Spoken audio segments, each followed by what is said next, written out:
understand. I could have had class. I could have been a contender. Hulk. Smash. Mrs. Robinson, you're trying to seduce me. Here's Johnny. What you want? Yippee-ki-yay, motherfucker. You never go ass to mouth. Now what is so damn funny? And here we go. We will not go quietly into the night. We will not vanish without a fight. Force will be with you. Always. But the truth! You can't handle the truth! Showtime, everybody! Showtime! Welcome, everybody, to another edition of the Movie Club here on the Dace Man Show and Fanboys Anonymous. I'm your host, Chris the Dace Man Dace, for this month where we will be covering Disney films. Joining me is a first-timer to the Movie Club, Mr. Chris Bompadre. What's crack-a-lackin', everybody? Happening. Crackin'. Yeah. So the first film we're going to jump into right away is The Jungle Book, the 1967 animated film. Not the other Jungle Book that just came out this month for April. The Jungle Book is a 1967 American animated musical comedy film produced by Walt Disney, because this month is Disney movies, inspired by Rudyard Kipling's book of the same name. It is the 19th animated feature in the Walt Disney Animated Classics series, directed by Wolfgang Reitherman. It was the last film to be produced by Walt Disney, who died during its production. The plot follows Mowgli, a feral child raised in the Indian jungles by wolves, and his friends Bagheera, the panther, and Baloo the bear try to convince him to leave the jungle before the evil tiger, Shere Khan, arrives. So, Mr. Bompadre, what we like to do on the show is, what was your first impressions back when you were like 2 watching this, when you watched this film? I really like those songs. Yes, those songs are phenomenal. Agreed. I'm not even sure I remember anything else besides the songs. I remember Baloo's song specifically, and The Bare Necessities, and then Wanna Be Like You by King Louie. I remember the elephants marching. Oh, yeah. Yeah. Forgot about that. They briefly met. I've seen the new movie. The only 2 songs to make the transition to the live-action film were Bare Necessities and Wanna Be Like You. That's a shame. But, I know. They had the scene of the elephants marching, but they didn't do it like they did in the cartoon. And I swear Kaa, the snake, used to have a song, too. I think that's correct. But, the casting, so it's like really old casting because this is a 1967 film. Charlie Chaplin. Was he in it? No, he's not in it. No.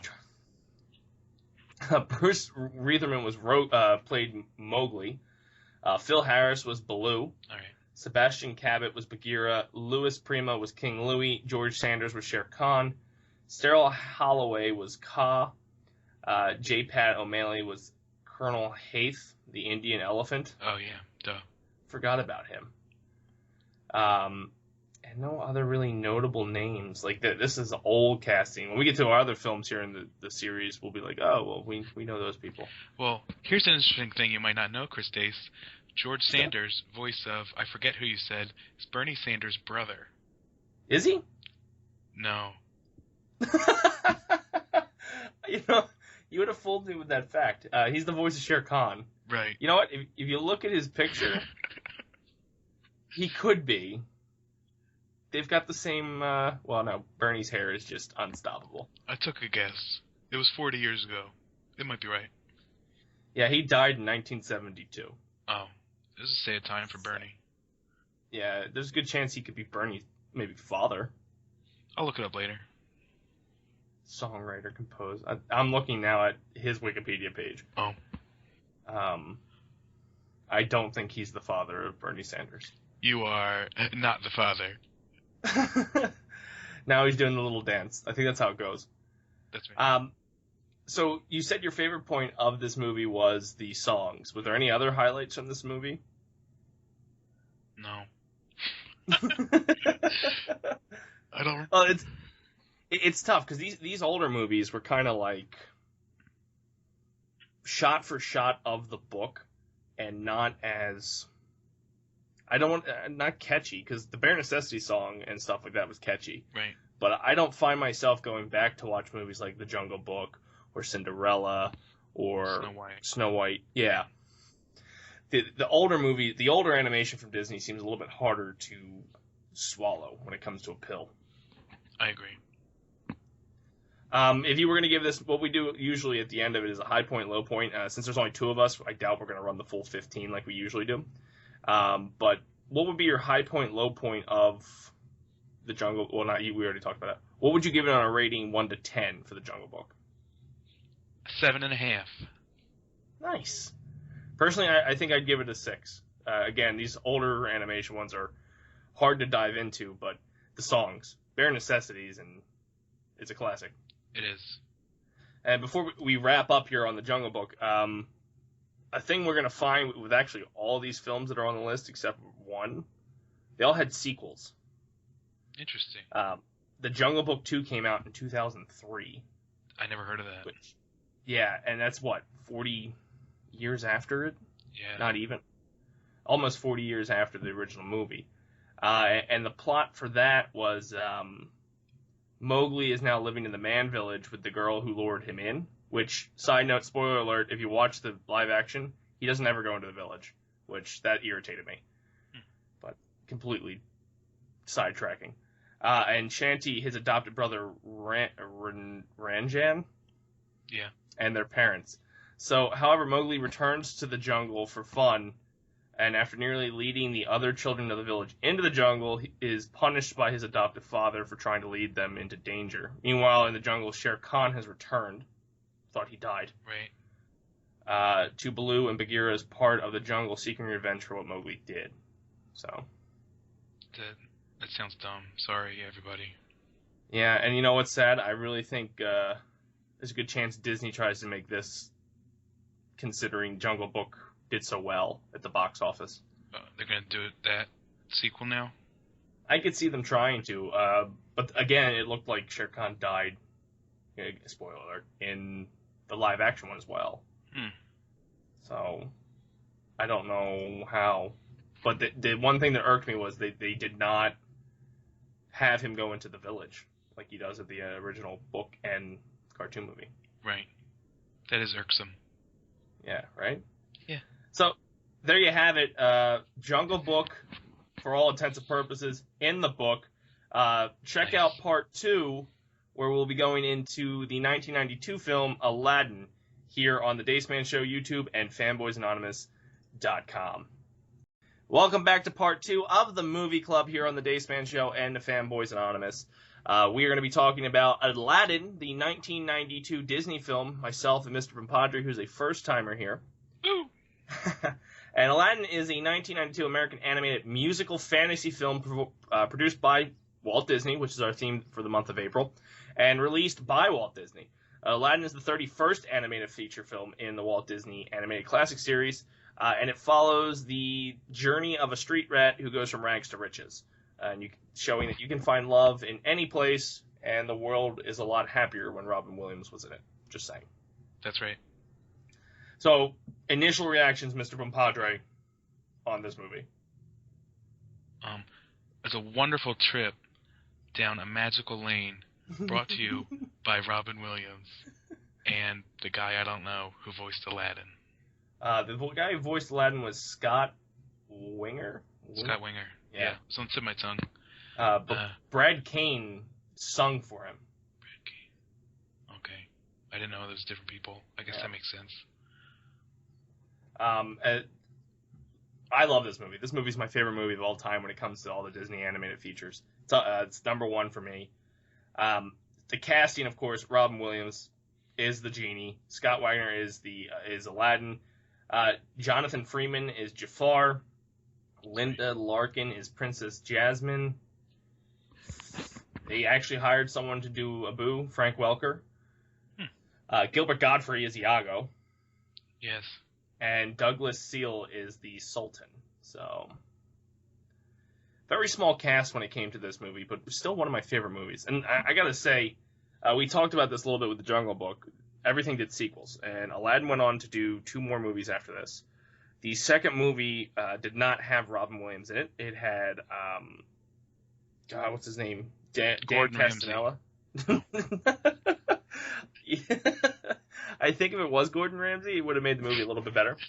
But Return of the Jafar had Dan Castanella. He That's, voices the Simpsons guy, right? Yeah, he voices Homer Simpson. Not that he did a bad job, because he also voiced him in the cartoon series that they did for Disney. But I feel like not having Robin Williams in that film took away from it. That being said, do you think if Robin Williams was not the genie in this original one, it would not have been as successful? I do believe it would not have been as successful. He was a magical man who brought a smile to all of our hearts. I concur. I'm glad. Yeah, he's hilarious. And everything about Robin Williams as the genie is what I want in my animated movies. Just saying. I agree. The movie itself was released November 25th, 1992, and was the most successful film. Is it really? No. Oh. You and these random facts in the middle of these podcasts, I'm really believing you. Apparently, Sorry. Bernie Sanders' brother was in The Jungle Book, and you should go check out part 1 if you didn't, where we talked about The Jungle Book. And apparently, Chris Bompadre shares a birthday with Aladdin. Accurate. Which mathematically, I don't think that makes sense with your age. Ooh, I was late. I was a late term baby. It's true. So, 4 years late. You know how long an elephant holds a child? 4 years? Accurate.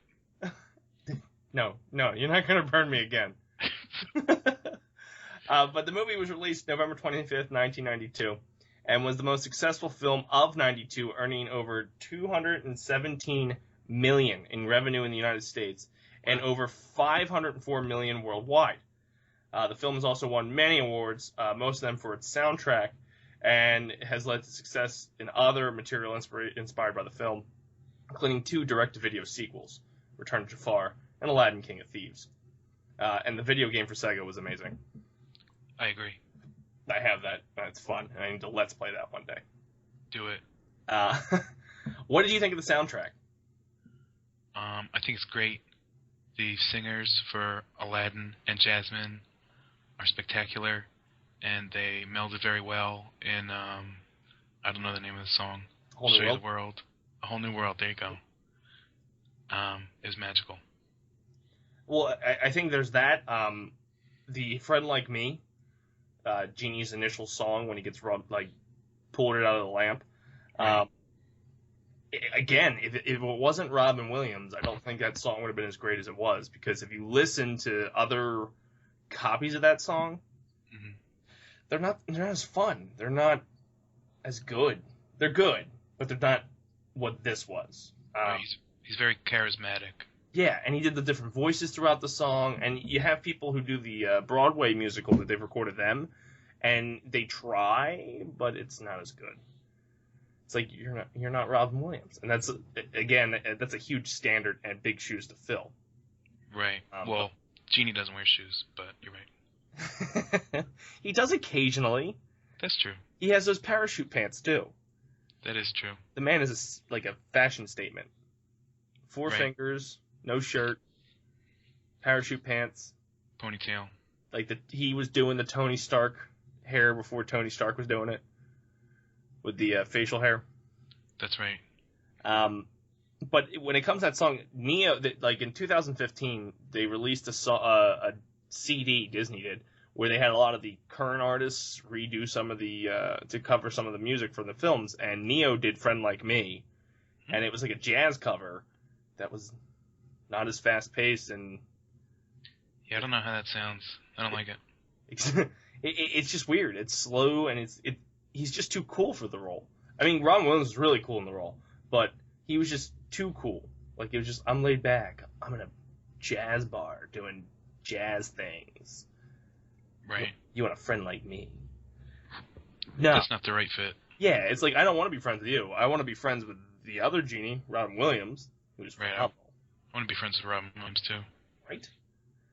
Man's a ball of charisma. Or was. Right. So, is it, we talked about, what's your favorite part of this movie? Let's see. Aladdin and the monkey escaping the Cave of Wonders on a magic carpet. I think one of my favorite had to be the monkey too. The monkey's interaction with like, he's loves riches. Why a monkey is obsessed with treasure, Right. I'll never get. But in that Cave of Wonders, he's just like dead set, and the carpet trying to pull him back. I don't know why I laughed my ass off at it. But the genie too. Again, I just can't stop singing praises to the genie. But all his shtick was funny. Agreed. A note to make about this, Robin Williams had conflicts with the studio when they first did this. Really? In gratitude for his success with Touchstone Pictures' Good Morning Vietnam, Williams voiced Genie for the SAG scale price of $75,000 on condition that his name or image not be used for marketing, and his character not take more than 25% of space on advertising artwork, since Williams' film Toys was scheduled to release 1 month after Aladdin's debut. For financial reasons, the studio went back on their deal on both counts, especially in poster art by having the genie in 25% of the image, but having other major and supporting characters portrayed considerably smaller. The Disney Hyperion book, Aladdin, The Making of the Animated Film, listed both of Williams' characters, the peddler and the genie, ahead of the main characters, but was forced to refer to him only as the actor signed to play the genie. Wow. Interesting. Yeah, which makes sense, because you can't, if you go on Spotify, you can't find A Friend Like Me by Robin Williams on there. Which irritates me. Like, the whole album is there, but anything he sang is not. Wow. So, like, Prince Ali's not there, but I can't see it. It's kind of hard. Like, that had to be an awkward, like, contract negotiation. Right. Because Yep, can't use my face, can't use anything. No. Yeah. It's but like, I'll do it. you know he is the selling point of this movie. Right. Why didn't you just give him a little bit more money? The movie made, what, $271 million, whatever it was? Right. Domestically. Yeah. So it's like, you knew you were going to make a lot of money. So, I don't know. The budget was $28 million. Box office was 504.1 by the end of it. Runtime's 90 minutes. So there you have it. That's Aladdin. Let's get our rankings. Mr. Bompadre, 1 to 10. What are your thoughts on Aladdin? Aladdin the movie is a solid 8 out of 10. Nice. Just because we're on the scale of Disney, it's my all-time favorite. But no movie's perfect, so I'm giving it a 9. I love this film. I like that rating. Yeah, I love this film. So there you have it. Aladdin, we are departing your city of Agrabah, and we're heading to the next film, which is The Lion King, here on this month, April's Movie Club, where we do Disney films. So make sure you check out Part 3, which will be coming at you on our playlist next, or go back and check out Part 1 if somehow you got Aladdin before you got Jungle Book. Just saying. If anything, you should have got Jungle Book first, because that's the one that's trending. Who knows? So make sure you check out Part 3 here on the Movie Club. Welcome back to Part 3 of the Movie Club here on our Movie Club for the month of April, the Dace Man Show. This is terrible. Hold on. I agree. 3, 2, 1. Welcome back to Part 3 of the Movie Club here on the Dace Man Show and Fanboys Anonymous. I am joined by Mr. Bompadre. Hello. As we break down Disney films. So if you checked out Part 1, we did the Jungle Book. You did Part 2, we did Aladdin. Now we're doing The Lion King for Part 3. Lion King was released in 1994. It is the American animated epic musical. They use the word epic.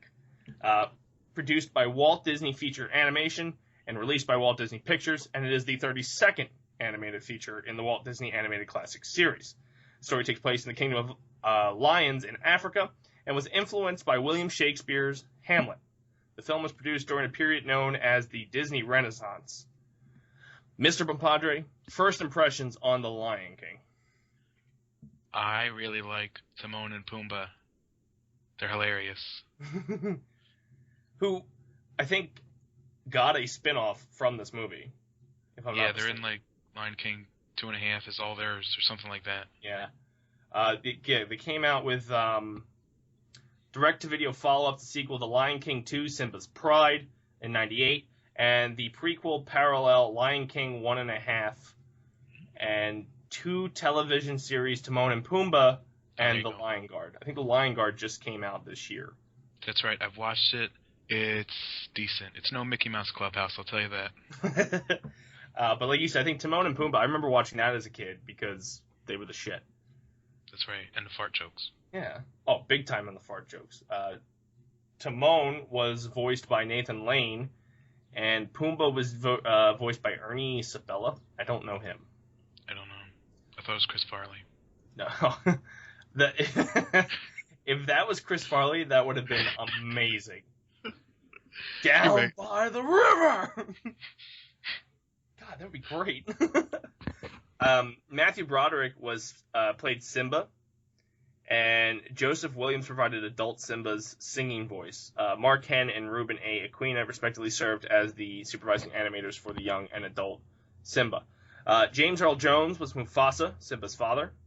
Excellent. The best bad guy on the planet, Jeremy Irons, was Scar. Rowan Atkinson was Zazu. My favorite. Whoopi Goldberg was Shensi, one of the cheetahs. Cheech Marin was Banzai, the other cheetah. Didn't know that. Jim Cummings was Ed. I don't know what they're hyenas, right? Oh, hyenas, yeah. I don't know why I kept calling them cheetahs. See? That's fair. Ed was the stupid hyena. And Robert Guillemot was Rafiki. I don't know what he's from. I don't know. But as you can tell, it's a pretty all-star cast. We have Broderick, James Earl Jones, Jeremy Irons, Whoopi Goldberg, Rowan Atkinson is Mr. Bean. That's right. Nathan Lane was who plays Timon. Did a lot of Broadway stuff. He was in the producers with Broderick. So they probably met here first. Well, I don't know. What year the producers was in. Is that your fact? Yes. Did you know Nathan Lane met Matthew Broderick for the first time on the set of recording voices for The Lion King? You heard it here first, folks. From our fact checker, Chris Bompadre. It's always true. Yeah. One interesting thing you brought up prior to us recording this. I don't know if you want to share it. Yeah. There's several different teams at Disney's producing movies at the same time, and apparently their Team A was working on the Pocahontas movie, while their Team B was working on the Lion King movie. So the less successful, apparently, teams doing the Lion King, but that is now one of their most successful franchises, where Pocahontas, pretty sure that fell by the wayside. Yeah, I gotta be honest with you, I don't remember anything about Pocahontas. Right, there's Colors in the Wind, that's all I know. Yeah, it's been on some games, but like you said, Lion King obviously has taken off tenfold. You don't really get to see too much, you don't see Pocahontas too much in the whole world of Disney. I think they did a sequel to Pocahontas, but like she had a kid. Oh. That's, Pocahontas. Pocahontas. His boy. Her brother that moves to Brooklyn. Hey, yo, it's Pocahontas. Can I get a pizza? He invented the pizza there. Yeah, way back when. Pocahontas. Come to a theater near you. This fall. I would actually see Pocahontas. I would too, over Pocahontas, that's for sure. Yeah. The scores were written by Hans Zimmer. And this is another decent soundtrack that had, like, Elton John on it. Man, he did most of the songs, didn't he? I think so. Crocodile Rock? I don't think Crocodile Rock was in this. Oh. But some of the songs out there were Circle of Life, I Just Can't Wait to Be King. Love it. Be Prepared. Nice. Hakuna Matata. 2 words. Wonderful phrase. For those of you out there listening, we got screwed in trivia because somebody said that was 1 word. Suck it. And Can You Feel the Love Tonight, which was Elton John. That's correct. Yeah. But John and Tim Rice and who's the other guy? I forget who the other guy was, but Tim Rice and some guy named John. Oh, Elton John. Duh. Tim Rice and Elton John wrote those 5 songs. So, it's a great. Disney has one thing they do, and you're going to hear it through all 4 of these films, is they nail it on catchy fucking tunes. Nailed it. They did. So it's, it's pretty good. Pretty good. It's a good film if you're thinking about succeeding your brother as king. It's a good lesson, actually. Yeah, push him off a cliff. Which... But you might die later. Yeah. Yeah, oh yeah. You're going to have a nephew that kicks your ass down the road. Shit, that could happen to me. One thing we did notice, and Tony, who runs Fanboys Anonymous, where you can catch this show, cheap plug there, is in the Jungle Book they just released, there was a very Lion King-esque scene where Mowgli falls down a hill, and Shere Khan was like at the top, and Tony just leaned over and goes, "Are we going to watch The Lion King now?" As a stampede came right at Mowgli. Did you cry at that scene? Admit it! Yes. I knew it. I didn't. I laughed. I cheered. I thought the guy pushing him off was the good guy. Oh, gosh. Because if you think about it, at this point in my life, it's 1994. Right. I'm a kindergartner, so already I know everything that this world has to offer. Mm-hmm. I'm well-knowledged. The voice of Mufasa sounds a shit like Darth Vader. For good reason. And if I'm just going to say it, Jeremy Irons, as Scar, killed Darth Vader. Kylo Ren's not going to be happy. No, Kylo Ren's going to be pissed.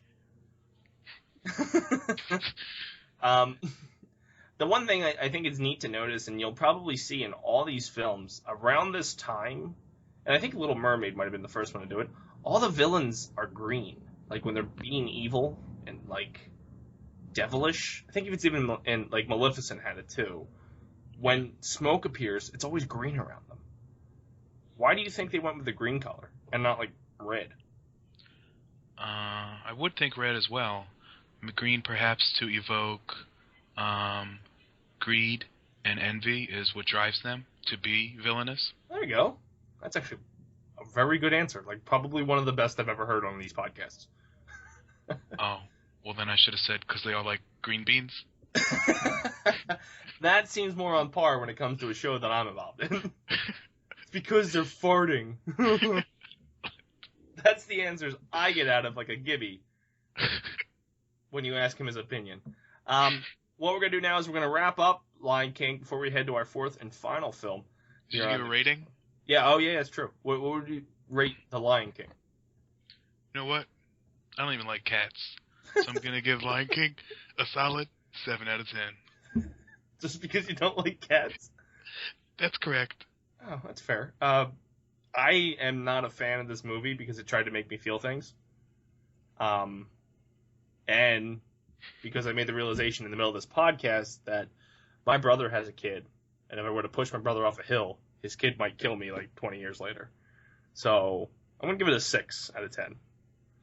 Just because I don't want to give anything the same rating you give it. That's fair. There you have it. Lion King. We are leaving the Pride and we're heading to ancient Greece in our next film. Bam. Segway master. Here on the Movie Club and Fanboys Anonymous. So make sure you check out Part 4 where we review Hercules. And if you missed, for some reason, Parts 1 and 2, go back and check those out. Check them out. You should be listening to Part 3 right now. Well, this would be awkward if you didn't realize that. So stick around as we head into Part 4. Welcome to Part 4 of April's Movie Club here on the Dace Man Show and Fanboys Anonymous. I'm your host, Chris Dace. Joining me is Mr. Bompadre. What's up, fools? We have already reviewed The Jungle Book, The Lion King, and Aladdin back in Parts 1 through 3. Not in those order because I'm stupid and wouldn't give you the right order. So you can go back and check those out if you want. On Part 4, we will be reviewing Disney's Hercules as part of our Disney theme we're doing this month. Disney! Disney! We pretty much cheated because The Jungle Book came out, so that's our logic there. Hercules is a 1997 American animated musical fantasy comedy drama. Bam! It's a mouthful.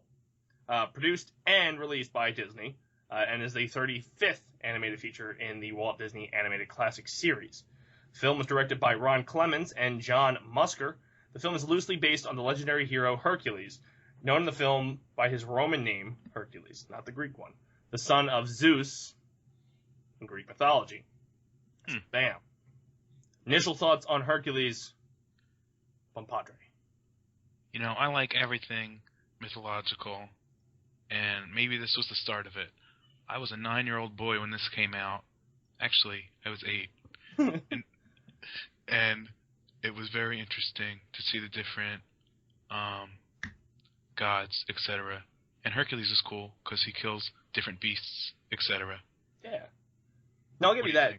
One thing when it comes to, like, I love Greek mythology. I actually took a Greek mythology class in high school because of how much, probably because of this movie, like you said. This is really my first exposure to it. And Right. if you were 8, I was probably 8 or maybe 9. 12. Oh, I'm not that much older than you, jerk. good.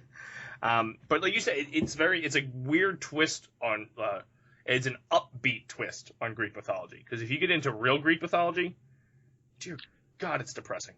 Yeah, Like- some pretty weird stuff. Everything ends in a tragedy. Everybody's banging their mom. Just weird shit. And Zeus is a whore that can't keep it in his pants, which they kind of tried to say in this. Like, I think that was neat how they avoided that. Right. Rather than Zeus went down and tagged a human, and that's why Hercules isn't full god. It was Zeus had a baby with the real mom, like his wife. He did it the right way. And then Hades just stole his power. Rather than like Greek mythology where they said, no. Zeus bangs like all the women he wants by just seeding them, and he cheats on his wife all the time. And Hercules has got to earn his stripes to get with his dad and meet his stepmom, who is totally cool with Zeus banging everybody because I think she goes and bangs everybody. That's correct. Greek orgy, pretty much. The words are synonymous. You say Greek, I know orgy. Yeah, it makes sense. So apparently, the development of Hercules began in 1992. The film was released in 97, for those of you that didn't realize that. But it was following a pitch adaptation of the Hercules mythology stories by animator Joe Haldar. Joe Haldar. Meanwhile, Ron Clements and John Musker redeveloped the idea for Treasure Planet, following the critical and commercial success of Aladdin. Their project was removed from development in 93, and Musker and Clements joined Hercules later that same year. Following an unused treatment by Hadar, Clements and Musker studied multiple interpretations of the Greek mythology before abandoning Zeus's adulterous affair with Alcmene. I can't say that. The project underwent multiple story treatments and a first script draft being inspired by the screwball comedy films of the classic Hollywood era and popular culture of the 1990s before Donald McHenry, Bob Shaw, and Irene Mecci were brought on board to shorten the script and deliver additional humor. Whew. It's a mouthful. A lot of history. Right? So apparently this film took almost 5 years to get it going. The cast, which is another star-studded, like this is around the time where Disney said, hey, let's go get some big names for all the stuff we do. Right. Danny DeVito plays Phil. James Woods plays Haiti. Susan Egan plays Megra. Rip Torn is Zeus. Nice. Bobcat Goldthwait and Matt Frewer are Pain and Panic. And Tate Donovan is Hercules. That's correct. I love Tate Donovan from Friends series. He played Joshua. Really?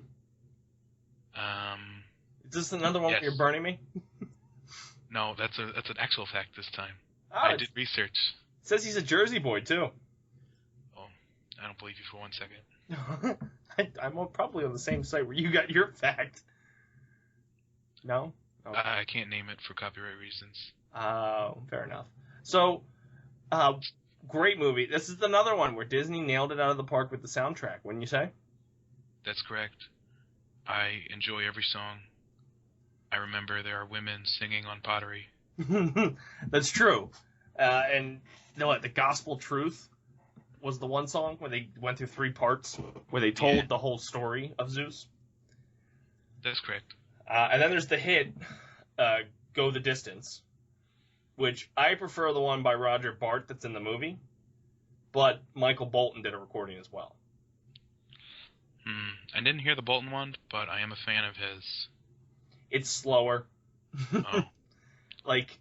Not slow. Well, of course, it's got more words than what is sang in the movie, because there's that whole montage of I'm climbing a mountain to get to Zeus's chapel or whatever. Right. Mount Olympus. Mount Olympus, yeah.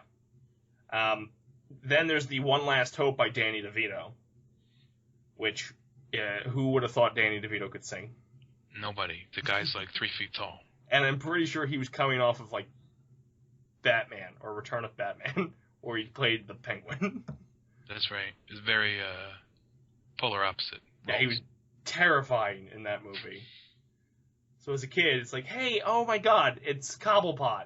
Oh, it's terrifying. So there's Go the Distance, One Last Hope, Zero to Hero. We talked about this when it came to Aladdin, 2015, when they released that CD where artists covered songs from different movies. Ariana Grande covered Zero to Hero. Really? Yeah. I don't like Ariana Grande. Really? Yeah, she's a bitch. You heard it here first, folks. Ariana Grande, you're a bitch. Total bitch. Total bitch. Sue me. But again, Disney just nails it with these soundtracks, and it really captures the movie. And I think a lot of these movies wouldn't have been this great if they didn't have these songs in it. I totally agree. What was your favorite part of Hercules? Let's see. It's been a while since I've seen it, but when he defeated the many-headed Hydra. Oh, nice. Where he like cut off one, and then he's like, "Oh, I did it! Yeah, look at me! I'm the man!" And then he faced like 80. Right. I like the whole montage with him training with Phil. And again, it's because of the damn song, but right. Danny DeVito is hilarious. He's another one. Like, I can't see anyone else playing that role besides Danny DeVito. I agree. They offered me the role. I was too busy, luckily. I was too busy playing Pokemon trying to catch them all, because this is around the same time that came out. True. Yeah, so when you're trying to be the greatest master, you really don't have time to go train gods. It obviously went on to have an animated series that was syndicated by Disney TV. There was a direct-to-video prequel, Hercules Zero to Hero, which served as the pilot to Hercules, the animated series. So they did this with Star Wars Rebels as well. The first episode of Star Wars Rebels was an hour long, and they called it a movie. But really, it was just 2 episodes that ran back to back. Right. So this is the only one to not get like a sequel yet. Yet. As you can tell with the Jungle Book, they waited 40 years before they did it. We're not at the 40-year mark yet. My sister's only 19. She's the marker here. 4 or 5. Accurate. Thank you for checking my math, sir. No problem. So, any last thoughts on the movie Hercules? Hercules gets remade by different studios all the time, and while you think The Rock might be the best Hercules, you're wrong. It's actually Tate Donovan, who also portrays Joshua in Friends, as the best Hercules there ever was and or will be. I can't argue with that. I think the year that the Rock Hercules movie came out, there was 2 Hercules movies that came out the same year. Yeah, one was him, and one was, I think, a guy from, like, Twilight. Yeah. Obviously, the Twilight guy's bombed. Right. Because he's not Dwayne Johnson. Yeah, it was, I think Kellen Lutz is his name. But, like you had said, there's been many variations and takes on Hercules. Hell, I think around the time this movie came out, wasn't there a TV series, Hercules, with Kevin Sorbo? Yes. So I think that was around the same time. I might be completely off on dates. I don't know. Never heard of it. But it's always interesting to watch the takes on Greek mythology. And, of course, if it's Disney, it's not going to be as dark. Although, right. I'm wondering, the one thing is, I should have asked this question with every other video. They just did the remake of Jungle Book to live action. Would you want to see Disney's version of Hercules as a live action? To be honest, I think it'll be like, not to be funny, I think it'll be like a lot of the other ones that are live action. Animated, Disney, they go together hand in hand practically, barring Pirates of the Caribbean. So you know what? I don't think it would do so well. Yeah, I think it'd be tough because everybody goes in with expectations of what they had as a childhood. Like Jungle Book, I went with a friend the second night. I seen it twice. I don't know why. Nerd. Yeah, I know, right? She was adamant that the movie was going to be terrible because they messed with the classic. Although I think they did very well. To Disney's perspective, they're really introducing the Jungle Book to a whole new generation. There's That's true. Everybody who was at the theater and everybody who's at the drive-in who watched Jungle Book, the original came out in '67. So there's no way they watched the original. I don't even have a DVD of the original. I have it on VHS somewhere. Right. So it's crazy. Can't play it though. Yeah. So it's crazy. So it should be interesting. Maybe Hercules won't be one of the quickest ones they get out, but maybe 40 years, maybe we'll see it. 50 years. Damn, we're old. Well, they're old. Not us. Yeah. The movie's old. So, this movie's almost 20 years old. That's, Yep. That hurts. Yeah. What would you rank this movie? Hercules, the myth of a Herculean god. I give it a solid 8 out of 10. Ah, damn it. You can use the same rating if you want. It's gonna be that good. This is my second favorite film in the Disney animated classics. If you rank my top 3, it goes Aladdin, Hercules, Lilo and Stitch, which we may cover Lilo and Stitch one day down the road. Like the whole thing, because there's like 8 movies. Yeah, there's like 3 or 4 Lilo and Stitches. Oh. Yeah. I never knew that. You need to catch up on it because we need to watch that. I would give it an 8 out of 10 as well. I gave Aladdin a 9. Hercules is obviously an 8. And I really don't have anything bad to say about the movie. Like, I've watched this thing on Netflix like 4 times. And I watched it on Netflix 4 times because it's on Netflix, and Netflix, you just hit play. Aladdin I've watched less because you have to go put the DVD in. That's a lot of work for some people. Yeah, ain't nobody got time for that. So there you have it. This month's movie club is in the books. Disney films. We covered parts 1 through 4. We covered The Jungle Book. We covered Aladdin. We covered Lion King, and we just wrapped up Hercules. So what we do here at the movie club before we end the show, we like to go around the horn and get up to date with our co-hosts and see what they're doing. So, Mr. Bompadre, do you have anything to plug? I will plug The Dace Man Show, thedacemanshow.com, facebook.com/thedacemanshow. Go to it. Nice. And I'll just piggyback off of that. Check out our Twitch, Daceman and Friends. Follow us on Twitter at The Daceman Show. Follow me on Twitter at The Daceman. And you can check out all the previous movie clubs on fanboysanonymous.com. So, there you have it, folks. The movie club is in the books. Look forward to seeing you next month in May. Hope you enjoyed. And remember, keep on watching all those movies. At no point in your rambling, incoherent response were you even close to anything that could be considered a rational thought. I'm too old for this. Good day, sir! You stay classy, San Diego. Roads? Where we're going, we don't need roads. Frankly, my dear, I don't give a damn. I'm finished. That'll do, Pete. That'll do. Hasta la vista, baby. Hey, everybody! We're all gonna get late! You're still here? It's over. Go home.